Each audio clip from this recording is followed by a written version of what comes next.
가정의 달을 맞이해서 행복한 가정의 레시피에 대해서 말씀을 전하고 있습니다. 지난주에는 부모가 자기 자녀를 어떻게 대해야 하는지에 대해서 제가 말씀을 드렸죠.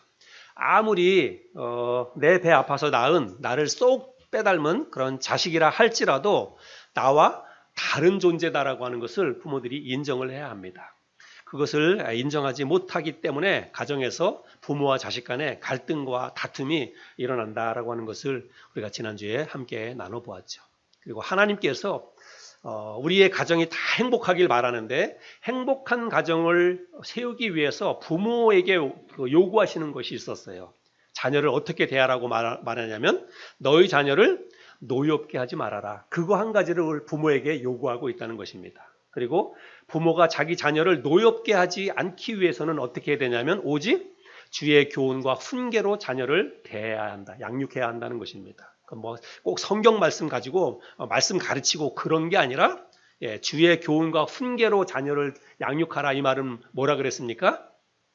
주님의 마음으로 주님의 생각으로 자녀를 대하라는 거예요. 내 생각대로 내 기분대로 자녀를 대하는 게 아니라 주님의 마음대로 주님의 생각대로 자녀를 대하라. 그래야만 자녀와 좋은 관계 속에서 행복한 가정을 이룰 수 있다. 그렇게 우리가 지난주에 말씀을 나눴죠. 오늘은 두 번째 레시피입니다. 행복한 가정을 위한 두 번째 레시피는 자녀 입장에서 부모에게 어떻게 대해야 하는지, 자기 부모를 어떻게 대해야 하는지 오늘은 그렇게 말씀을 나눠보기를 원합니다.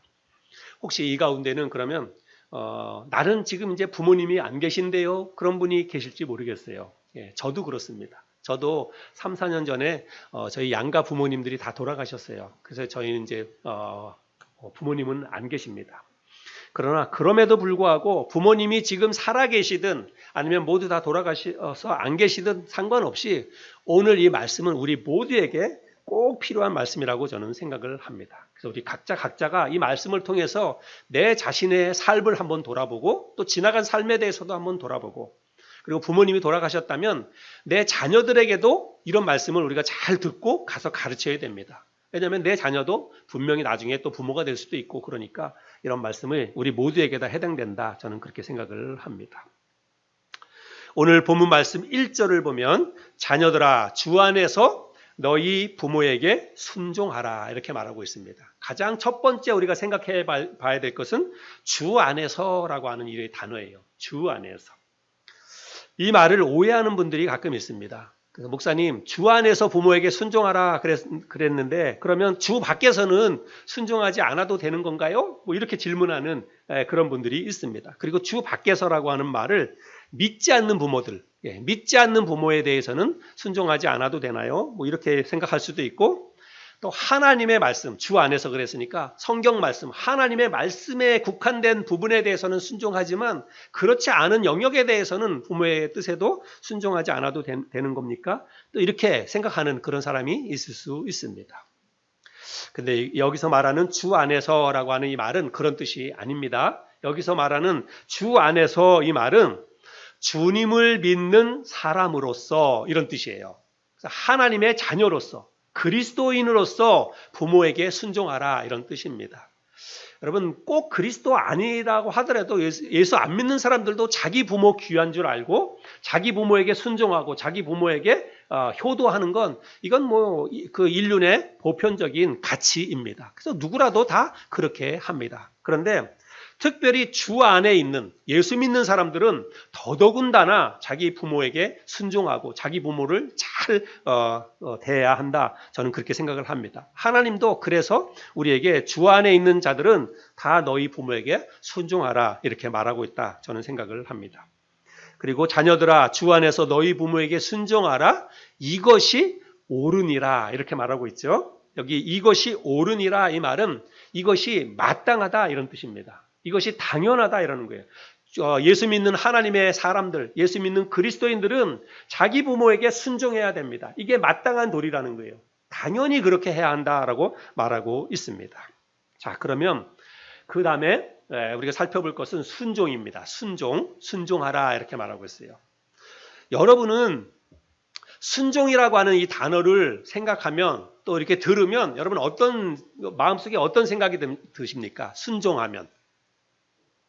예, 조금 거부감이 들죠.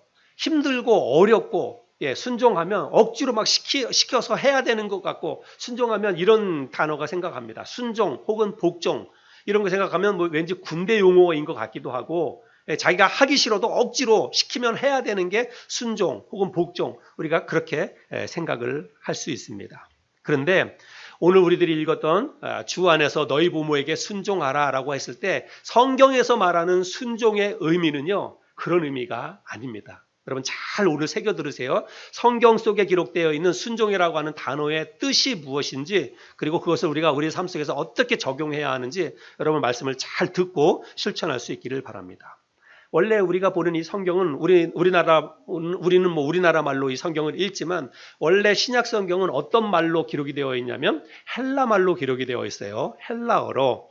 그래서 헬라어로 여기 순종이라고 하는 말은요, 어떤 단어가 쓰였냐면 휘파쿠오라고 하는 단어가 쓰였어. 너희 부모에게 순종하라라고 했을 때 순종하라라고 하는 단어가 휘파쿠오라고 하는 단어가 쓰였는데요. 네, 이 휘파쿠오는 두 단어가 합성된 단어거든요. 그래서 휘포와 아쿠오라고 하는 두 단어가 합성되어 있는 단어입니다. 휘포는 전치사예요. 그래서 어디 아래, 영어로 보자면 under라고 하는 그 뜻과 같습니다. 그래서 어디 아래, 누구 아래 이런 뜻이고, 아쿠오라고 하는 말은 듣다예요. 듣는 거. 예. 그래서 휘파쿠오라고 하는 말, 순종하라, 이 말은 뭐냐면 어디 아래에서 듣다, 누구 아래에서 듣다, 이런 말입니다. 그래서 이 말을 조금 이제 우리나라 말로 들으면 경청하라, 이런 단어의 뜻이라고 보면 됩니다. 마음을 집중해서, 그리고 겸손한 마음으로, 그 사람보다 내가 낮은 위치에서 그 사람의 말을 겸손한 마음으로 듣겠습니다. 들어라. 이게 바로 순종이라고 하는 말의 뜻이라고 하는 것입니다. 그래서 부모님의 말씀을 귀 기울여 듣고, 마음을 집중해서 딴 생각하지 않고 부모님이 뭐라고 이야기할 때 겸손한 마음으로, 내가 부모님의 말씀을 듣겠습니다. 부모님이 하라고 하는 대로 하겠습니다. 이런 마음의 자세를 가지고 부모님 말씀을 잘 듣는 거, 이게 바로 순종이라고 하는 말의 첫 번째 의미라고 하는 것입니다. 그런데 오늘날 이 젊은 자식들은요, 부모님의 말씀을 잘 귀 기울여 듣지 않습니다. 부모님이 뭐라고 얘기하면 잘 안 들어요. 왜 그러냐면 자기 주관이 너무 뚜렷해요. 자기 생각이 너무 뚜렷하기 때문에 부모님이 뭐라고 얘기하면 그거 말고 내가 생각하는 게 더 옳아, 그렇게 생각해가지고 부모님이 뭘 얘기해도 그걸 귀담아 듣지 않습니다. 그런데 오늘 이 본문 말씀에서는 그렇게 하지 말라는 거예요. 너희 부모에게 순종하라, 이 말은 부모님의 말씀을 얘기하면 그거를 잘 귀담아 들으라는 거예요. 잘 경청하라, 그렇게 이야기를 하고 있습니다. 부모님의 말씀을 귀 기울여 잘 들어야만 부모님의 뜻을 우리가 헤아릴 수 있고, 부모님의 뜻을 헤아려야만 부모님이 원하는 삶을 우리가 살 수 있어요. 이게 자녀의 마땅한 도리라는 것입니다. 그래서 주 안에 있는 우리 성도님들은 부모님이 살아계시면 부모님이 아무리 연세가 드시고 아무리 생각하는 게 짧고 고지식하고 뭐 고집이 세고 그런다 할지라도, 부모님이 뭐라고 말씀하시면 여러분 다 내려놓고 겸손한 마음으로 부모님이 하시는 말씀을 귀담아 들으시기를 바랍니다. 그게 순종이라고 하는 단어의 뜻입니다. 그 다음은 내 부모를 공경하라, 이렇게 말하고 있죠. 공경하라. 여기서 말하는 우리에게 공경하라인데, 우리가 공경이라고 하는 이 단어도 생각하면 어떤 것들이 생각하냐면, 부모를 공경하라 그러면 우리 첫 번째로 우리 마음속에 드는 것은 어떤 물질적으로 부모님을 잘 해드리는 거, 뭐 용돈을 드리거나 아니면 부모님을 이렇게 잘 대접하는 거, 우리가 그런 거를 공경이라고 조금 생각하는 경향이 있어요. 물론 그런 것도 잘해야 됩니다. 물질적으로 부모님을 잘 대접하고 또 맛있는 것도 사드리고 뭐 이렇게 좋은 데도 모셔가고 이런 것도 부모님 다 공경하는 거예요. 그런 것도 잘해야 합니다. 그래서 어버이날이나 부모님 생신이나 이럴 때 자녀들로부터 받고 싶은 선물이 뭔가 이런 거 조사를 해봤대요. 어버이날이 됐든지 아니면 뭐 부모님의 생일이 됐을 때 자녀들로부터 받고 싶은 선물, 여러분 1순위가 뭘까요? 봉투, 현금, 뭐니 해도 머니라고, 예, 가장 좋은 게 진짜로 뭐 변함없이 거의 현금이라고, 예, 현금이라고 대답을 합니다. 그래서 부모님에게 용돈 잘 드리는 것도 부모님 공경하는 예, 그런 방법 가운데 하나입니다. 근데 성경에서 내 부모에게 공경하라라고 했을 때 여기 공경이라고 하는 단어는 어떤 단어가 쓰였냐면 헬라어로 예, 티마오. 여러분 뭐라고요? 티마오. 이거는 티마오라고 읽습니다. 티마오라고 하는 이 단어가 쓰였어요. 근데 우리나라 말도 말의 뜻이 다 있잖아요. 근데 이 헬라 말에도 저 헬라 말에 티마오라고 하는 말의 뜻이 있습니다. 이거를 우리나라 성경에서는 공경이라고 하는 단어로 번역을 했는데 원래 이 티마오라고 하는 단어의 뜻은 어떤 뜻이냐면요. 가격을 정하는 거예요. 가격을 정하다. 값을 매기다. 원래 이 단어의 뜻이 그겁니다. 가격을 정하다, 값을 매기다라고 하는 그런 뜻입니다. 그래서 자기 부모를 공경하라 이 말은 뭐냐면 자기 부모를 비싼 값을 매기라는 거예요. 자기 부모에 대해서 비싼 값을 매기라는 것입니다. 그만큼 가치 있게 여겨라. 자기 부모를 귀하게 여겨라. 이런 뜻입니다. 여러분 굉장히 단어의 뜻이 좋죠? 티바오라고 하는 이 공경하라라고 하는 이 말의 뜻은 자기 부모를 가장 높은 가치로, 가장 귀한 가치로 자기 부모를 여겨라 이런 뜻이 된다는 것입니다. 여러분 제가 동영상 하나를 보여드릴 텐데요. 한 5분 정도 되는 예, 그런 동영상입니다. 한번 좀 보시기 바랍니다.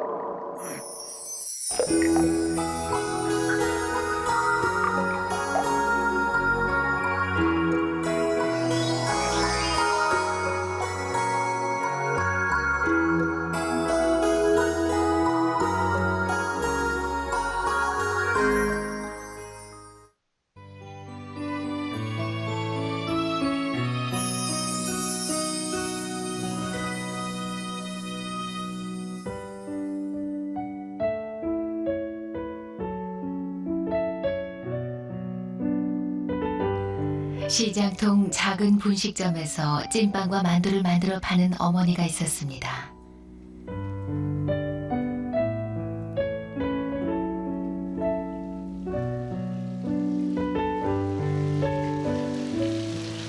어느 일요일 오후, 아침부터 꾸물꾸물하던 하늘에서 후두둑 비가 떨어지기 시작했습니다. 소나기였습니다.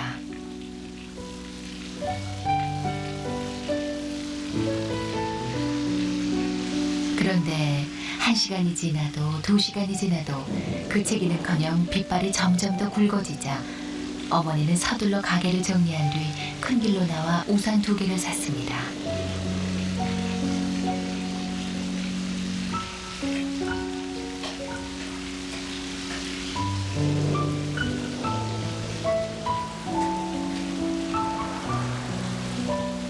그 길로 딸이 다니는 미술학원 앞으로 달려간 어머니는 학원 문을 열려다 말고 깜짝 놀랐습니다.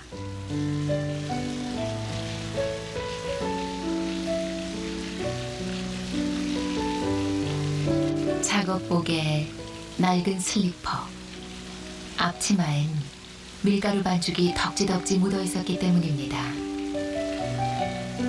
안 그래도 감수성이 예민한 여고생 딸이 상처를 입을까 두려운 어머니는 건물 아래층에서 학원이 파하기를 기다리기로 했습니다. 한참을 서성대던 어머니가 문득 3층 학원 창가를 올려다봤을 때 아래쪽 어머니를 내려다보고 있던 딸과 눈이 마주쳤습니다. 어머니는 반갑게 손짓했지만 딸을 못 본 척 얼른 몸을 숨겼다가 다시 삐죽 고개를 내밀고 숨겼다가 얼굴을 내밀곤 한 뿐 초라한 엄마가 기다리는 걸 원하지 않는 것 같았습니다. 슬픔에 잠긴 어머니는 그냥 돌아섰습니다.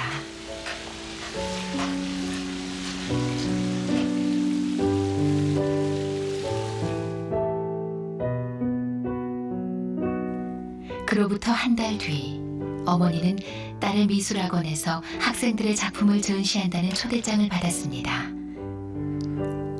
딸이 부끄러워할 것만 같아 한나절을 망설이던 어머니는 다저녁에야 이웃에게 잠시 가게를 맡긴 뒤 부랴부랴 딸의 미술학원으로 갔습니다.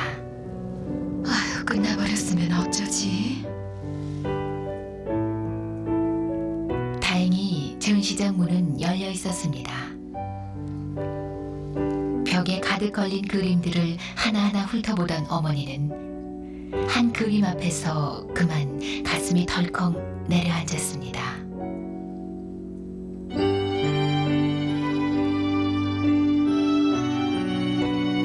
세상에서 가장 아름다운 모습. 비, 우산, 밀가루 반죽이 허옇게 묻은 앞치마. 그림 속엔 그녀가 학원 앞에서 딸을 기다리던 날의 초라한 몰골이 들어있었습니다. 딸이 창문 뒤에 숨어서 우산을 들고 서 있는 어머니의 모습을 화폭에 담고 가슴에 담았던 것입니다.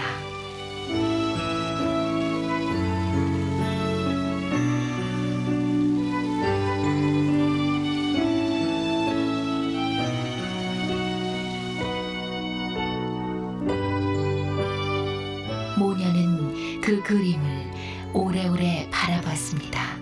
세상에서 가장 행복한 모습으로.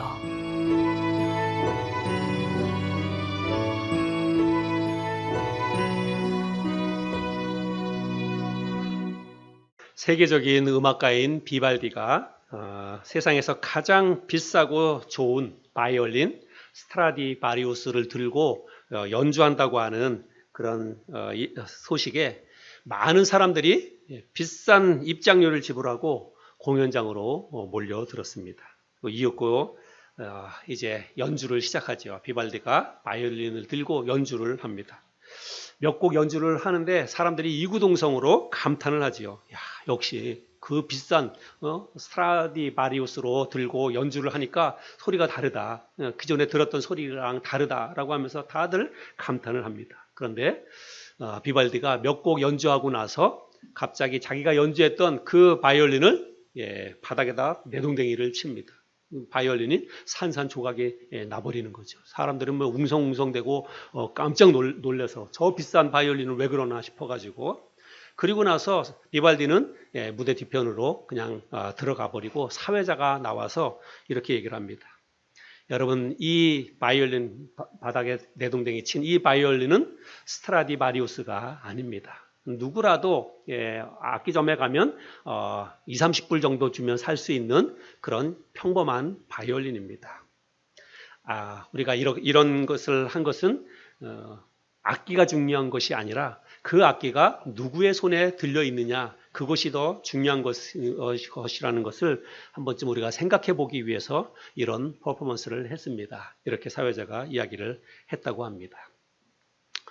여러분, 내 부모가 귀한 것은 부모가 돈이 많거나 혹은 뭐 사회적으로 지위가 높거나 아니면 자식들에게 뭘 잘해줘서 내 부모가 귀하고 또 내 부모가 대단한 분이 아니라고 하는 것입니다. 비록 가진 게 없고 가난해서 나에게 아무것도 해준 게 없더라도 내가 내 부모를 이 세상에서 가장 비싸고 가장 좋은 스트라디바리우스처럼 내가 내 부모를 그렇게 여긴다면 내 부모님은 그만한 가치가 있는 것입니다. 내 부모님은 그런 존귀한 분이 될 수 있다는 것입니다. 부모님의 어떤 가치, 부모님의 어떤 존귀함은 자식으로부터 얻어지는 거예요. 자식이 부모를 가치 있게 귀하게 여기면 그런 부모는 귀한 부모가 되는 것이고, 자식들이 자기 부모를 귀하게 여기지 않는다면 그런 부모는 아무리 부유하고 아무리 많은 걸 가지고 있다 할지라도 그런 부모는 가치 있는 부모가 될 수 없다는 사실입니다. 여러분, 우리 모두가 부모님을 그렇게 가치 있게 여길 수 있기를 바랍니다. 나에게 뭘 잘해줘서가 아니라, 부모님이 뭘 이 세상에서 어떤 뭐 대단한 위치에 있어서가 아니라 그저 나를 낳아주시고 나를 지금까지 가르쳐 주신 그 부모님을 생각하면서 가장 존귀한, 내 삶에 있어서 가장 존귀한 분으로 그렇게 여러분들이 여기고 대접할 수 있는 저와 여러분들이 될 수 있기를 바랍니다. 여러분, 이것이 바로 그리스도인들의 마땅한 도리다라고 얘기하고 있습니다. 부모에게 대한 마땅한 도리다, 그렇게 이야기를 하고 있습니다. 그리고 우리가 내 부모를 그렇게 존귀한 분으로 가치 있게 그렇게 부모님을 여기고 그렇게 대하면 하나님께서 우리의 그런 행동을 보고 참 잘했다. 네가 정말 참 잘했다. 마땅한 도리를 잘했다라고 하시면서 우리를 칭찬해 주시고 우리에게 여러분 인센티브를 주세요. 보너스를 주십니다. 마땅한 일, 다 마땅하고 당연한 일을 했는데도 불구하고 하나님은 거기서 그냥 멈추지 아니하고 우리에게 인센티브를 주신다는 것입니다. 우리의 행동에 대해서. 그 말씀이 오늘 우리가 읽었던 본문 말씀 2절, 3절인데 오늘 2절, 3절 말씀을 제가 다른 번역본 성경으로 한번 읽어볼까요? 2절, 3절 우리 같이 한번 읽어보겠습니다. 시작. 내 부모를 공경하라 하신 말씀은 약속이 보장된 첫째 계명입니다. 그 약속은 계명대로 사는 사람이 복을 받고 오래 살게 된다는 것입니다. 예. 여러분 우리가 부모에게 순종하고 부모를 공경하면 하나님께서 우리를 잘 해주시겠다고 이 땅에서 하는 모든 일들이 다 잘 되고 그리고 장수의 축복을 주겠다고 하나님이 약속을 해주셨습니다. 여러분 약속 있는 첫 계명이다 이 말은 뭐예요? 여러분 10계명 있잖아요. 여러분 우리가 다 알고 있는 10가지 그 계명 가운데서 유일하게 이 약속이 들어있는 그 계명이라는 거예요. 이게 우리가 부모에게 순종하고 부모님을 공경하고 부모님에게 잘하면 하나님이 축복을 약속해 주신 유일한 계명이 바로 이 계명이라는 것입니다. 그러니까 하나님도 이 땅에서 자녀들이 그리스도인들이 자기 부모에게 잘하는 것을 하나님이 너무너무 중요하게 여기고 있다는 거예요. 그래서 교회 다니는 사람들은요 부모에게 잘해야 됩니다. 나는 물론 하나님 열심히 잘 섬기는 게 더 정말 중요하지만 여러분 하나님만 열심히 잘 섬기면 된다. 부모님은 그냥 뭐 부모님이니까 부모님 인생이니까 알아서 해야지. 여러분 그건 잘못된 믿음이에요. 어떤 교회에서든지 교회 생활 열심히 잘 하도록 이렇게 이야기하면서 가족이나 부모님을 돌아보는 거는 등한시하게 한다. 여러분 그런 교회는 잘못된 교회입니다. 성경에서 그렇게 이야기하고 있지 않아요. 하나님이 우리 부모에게 잘하라고 말씀하고 있습니다. 그래서 부모에게 잘하는 자들은 하나님이 이 땅에서도 잘되게 해주시는 그런 축복을 주시겠다. 하나님이 그렇게 약속을 하고 계십니다. 내가 잘되고 땅에서 장수하리라. 이 약속을 하나님이 반드시 우리의 삶 가운데 우리가 부모에게 잘하면 하나님이 이 약속을 우리에게 지켜주시리라고 믿습니다. 지금 부모님이 살아계시는 그런 분들이 계시면 여러분 오늘 말씀을 마음에 잘 새기고 부모님이 언제까지든지 내 곁에 계시지 않습니다. 저도 저희 어머니나 또 우리 장모님이 그렇게 빨리 돌아가실지 몰랐어요. 코로나 기간 중에 다 돌아가셨는데 그렇게 갑작스럽게 돌아가시리라고 생각하지 못했습니다. 언젠가는 돌아가시겠지. 그냥 막연히 그렇게 생각을 했는데 어느 날 갑자기 병이 찾아오고 그 병이 막 급속도로 진행되다가 그렇게 돌아가셨어요. 여러분의 부모님도 지금 살아계셔도 언젠가 여러분 부모님은 세상을 떠날 것입니다. 그리고 또 그 언젠가가 정말 언제 갑자기 닥쳐올 수도 있다는 것을 여러분 기억하시기 바랍니다. 그래서 후회하지 않도록 돌아가시고 나서 내가 잘할 걸, 내가 조금 더 부모님에게 잘할 걸, 한 번 더 찾아뵐 걸, 용돈도 한 번 더 드릴 걸, 어디 좀 모시고 갈 걸, 맛있는 거 사드릴 걸, 맨날 껄껄해도 지나고 나면 할 수가 없어요. 지금 살아 계실 때 한 번이라도 더 여러분 잘 하실 수 있기를 바랍니다. 부모님이 이미 모두 세상을 떠나신 분들을 내가 순종하고 싶고 오늘 들은 말씀처럼 내 부모에게 순종하고 싶고 내 부모를 공경하고 싶어도 부모님이 곁에 안 계신 분들 그래서 난 이제는 할 일이 없다. 또 이 말씀은 나에게 해당이 안 된다. 그렇게 생각하는 분들이 있을지 모르겠습니다. 그러나 그렇지 않습니다. 그런 분들에게도 이 말씀은 의미가 있습니다. 여러분 1차적으로는 자녀들아 이렇게 했으니까 자기 부모가 살아있는 분들에게 해당되는 말씀이긴 하지만 여러분 자녀들아 그랬는데 우리는 내 부모 아니더라도 우리 어른에 대해서는 우리가 다 이런 마음을 가졌으면 좋겠어요. 또 교회 공동체 안에서 교회 안에서 나보다 어른 어머니 뻘 아버지 뻘 되는 분들에게 대해서는 마치 내 부모처럼 우리가 이런 마음을 가지고 순종하고 공경하는 그런 마음의 태도를 우리가 가졌으면 좋겠습니다. 그리고 뿐만 아니라 우리에게는 부모님이 다 돌아가셨어도 우리에게는 아버지가 또 있죠. 우리의 부모가 또 있습니다. 하늘나라 아버지, 하나님 아버지. 하나님 아버지도 육신의 부모처럼 우리가 그런 마음을 가지고 생각해야 돼요. 여러분 우리가 하나님 아버지 이거는 그냥 우리가 뭐 기도할 때만 부르는 호칭상의 아버지가 아닙니다. 뭐 어떤 관념적인 그런 게 아니라 실제 나의 부모예요. 실제 나의 아버지예요. 하늘나라에 계시는 하나님 아버지도 실제 나의 아버지입니다.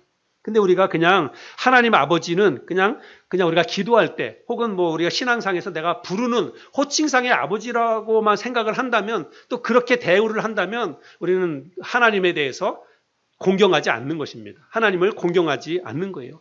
오늘 들은 말씀 부모에게 순종하고 부모를 공경하는 것은 육신의 부모뿐만이 아니라 하나님에 대해서도 우리가 똑같이 하나님의 말씀에 순종해야 되고 하나님을 그렇게 우리가 공경해야 한다는 것입니다. 여러분 한번 잘 생각해 보세요. 나는 정말 하나님에게 순종하고 있는지, 부모에게 순종하는 것 못지않게 하나님께 순종하고 있는지 여러분 한번 돌아보시길 바랍니다. 제가 순종이 뭐라 그랬어요? 어떻게 하는 게 순종한다라고 오늘 말씀을 드렸습니까? 순종? 예, 하기 싫은 거 억지로 하는 게 순종이라고요? 성경에서 그렇게 얘기하지 않아요. 예, 휘포아쿠오. 예, 누구 아래에서 듣다. 겸손한 마음으로 경청해서 듣다. 이게 순종이에요. 여러분 하나님께 순종하는 것은 하나님 말씀을 경청해서 듣는 것입니다. 여러분 뭐 설교 잘 들으라 뭐 그런 게 아니에요. 설교도 잘 들어야 되지만 하나님 말씀은 성경이에요. 성경 말씀을 잘 들으라 이 말은 뭐냐면 하나님 말씀 늘 읽고 묵상하고 내가 어떻게 하면 하나님 말씀대로 살 수 있을까를 생각하고 하나님 말씀대로 살려고 노력하는 게 하나님 말씀에 경청하는 거예요. 하나님 말씀 순종하는 것입니다. 하나님 말씀은 그냥 주일날 목사님이 전하는 설교 한번 듣는 게 다고 평소에 내가 하나님 말씀과 상관없는 삶을 산다면 우리는 하나님을 공경하지 않는 것입니다. 하나님을 가치 있게 여기지 않는 거예요. 그래서는 안 됩니다. 그래서 우리가 하나님 말씀을 귀하게 여기고 하나님 말씀을 내 마음속에 잘 새겨 듣고 어떻게 하면 내가 하나님 말씀대로 살 수 있을까 그거를 고민하면서 우리가 살아야 한다는 것입니다. 그게 바로 하나님께 순종하는 삶입니다. 또 하나님을 공경하라라고 말씀을 드렸는데 오늘날 보면 자식들 가운데는 부모에 대해서 어떻게 생각하냐면 부모님은 항상 나의 필요를 채워주시는 분, 나의 어떤 그 결핍이나 어떤 내가 요구하면 부모님이 들어주시는 분 이렇게만 생각하는 사람들이 있어요. 아직도 철이 안 든 자식들이죠. 그래서 뭔가 힘들고 어렵거나 뭔가 아쉬운 게 있으면 늘 부모에게 가가지고 해달라고 그러고 도와달라고 그러고 그리고 당연히 내가 뭘 손 벌리면 부모는 다 해줘야 되는 존재로만 생각하고 안 해주면 삐지거나 안 해주면 서운하거나 그래서 부모님 찾아가지도 않고 연락도 안 하고 그런 자식들이 있어요. 여러분 부모는 자녀의 어떤 필요를 채워주는 존재가 아닙니다. 예, 부모의 인생은 자녀의 삶을 채워주는 그런 존재가 아니라는 거예요. 물론 뭐 어렸을 때 성인이 될 때까지는 어쩔 수 없으니까 부모가 뒷바라지도 하고 채워주기도 하고 그렇지만 성인이 된 자녀는 이제 독립적인 삶을 살아야 된다. 제가 지난주에도 그렇게 말을 했지요. 근데 부모는 항상 나의 필요를 채워주는 그런 존재로만 여기면 안 된다는 것입니다. 하나님에 대해서도 마찬가지예요. 하나님은 내가 아쉽거나 내가 힘들거나 내가 뭔가 어떤 어려움이 있을 때 마치 그냥 뭐 슈퍼맨처럼 내가 요구하면 쫙 나타나서 다 해결해주고 도와주고 그런 존재처럼 여기는 그런 그리스도인들이 많이 있습니다. 여러분 그거는 하나님을 하나님으로 아버지로 공경하지 않는 것입니다. 시골에 계시는 연세 드신 아버님이 계셨는데 이제 아내랑 사별하고 혼자 사는 그런 아버님이 계셨습니다. 근데 그 아버님이 자기 아들 집에 오랜만에 아들 집에 왔어요. 네. 아들 집에 와가지고 며칠 지내려고 그렇게 왔는데 이렇게 가만히 와서 오랜만에 와서 아들 집에 와서 이렇게 보니까 아들 집의 가장이 자기 아들이 아닌 거예요. 가만히 보니까 그 집의 왕은 며느리예요. 며느리가 그 집안의 왕이고 가장이고 그런 것입니다. 그건 굉장히 마음이 불편하죠. 그래서 그냥 하루를 지내면서 이렇게 보니까 그 집안의 가장은 며느리고 그 가정에서 1호는 이제 자녀가 그 둘이 있는데 유치원에 다니는 손녀딸이 그 가정에서 1호예요. 1호. 그리고 2호는 누구냐면 초등학교 다니는 손자. 손자가 2호. 그리고 자기 아들은 몇 호인가 가만히 봤더니 3호쯤 되는 줄 알았더니 3호가 아니에요. 가만히 보니까 3호는 강아지. 그 집에서 키우는 강아지가 3호. 그 4호인가 하고 봤더니 가만히 보니까 며느리 하는 것을 보니까 4호도 못 돼요. 저 베란다에 있는 화초들. 그게 4호예요. 아버지가 며칠 지내려고 왔다가 너무너무 마음이 불편해가지고 그냥 내려갑니다. 내려가면서 아들한테 전화를 해요. 아들한테 4호야. 6호는 집에 간다. 오늘 내려간다. 아버지가 자기는 6호처럼 느낀 거예요. 강아지나 화초만도 못하다. 시아버지가 그런 거를 느끼고 자기 아들한테 4호야 아버지 6호는 오늘 시골로 내려간다. 이렇게 얘기를 하고 갔다고 합니다. 여러분, 부모님은 아쉬울 때 손을 벌리고 또 손 벌리면 당연히 해줘야 되는 그런 존재로 생각해서는 안 됩니다. 하나님에 대해서도 우리가 마찬가지예요. 내가 힘들고 어려울 때 물론 하나님께 아뢰야 되고 또 하나님께 아뢰면 하나님께서 우리의 필요를 보시고 다 채워주시기도 하고 그렇지만 우리의 생각이, 우리의 믿음이, 우리의 마음이 하나님에 대해서 그런 존재로 여겨서는 안 된다는 것입니다. 육신의 부모에 대해서도 우리가 그런 존재로 생각해서는 안 된다는 것입니다. 부모님께 순종하고 부모님을 공경하는 것은 그리스도인들로서 마땅한 일입니다. 당연히 해야 될 일입니다. 그런데 우리는 지금 그 당연한 일을 당연하게 여기지 않는 그런 세상 가운데 우리가 살고 있습니다. 자기 부모에게 잘해야 되고 자기 부모에게 순종하고 공경하는 게 마땅해요. 이건 인륜이 갖춰야 될 그런 어떤 기본적인 삶의 자세입니다. 성경을 떠나서도 그래요. 그런데 성경에서는 또 더더군다나 하나님께서 내 부모에게 순종하라, 내 부모를 공경하라, 이게 옳으니라 이렇게 하나님이 분명히 말씀하고 있습니다. 그런데 세상은 그런 것들을 당연하게 옳은 일로 잘 생각하지 않습니다. 각자 바쁘니까 자기 삶이 있으니까 우리가 그렇게 생각하면서 부모를 공경하거나 부모님의 뜻에 순종하면서 사는 게 그렇게 마땅한 일로 여기지 않는다는 것입니다. 그러나 자식을 위해서 아낌없이 퍼주고 일생을 살아오신 그 부모님, 이제 힘 빠지고 늙고 병들고 또 경제적인 능력이 없어서 자식들을 잘 도와주지 못하고 그런다 하더라도 자식들은 그런 부모님을 뒷전으로 생각하면 절대로 안 된다는 것입니다. 나를 낳아주시고 지금까지 길러주시고 온갖 고생을 다 하시면서 뒷바라지 해주신 그 부모님, 그러나 지금은 힘이 없고 경제적인 능력이 없어서 나를 도와주지 못한다 할지라도 그 부모님을 가장 귀한 존재로, 가장 가치 있는 존재로 내가 마음속에 여기고 부모님을 그렇게 대할 수 있어야 한다는 사실입니다.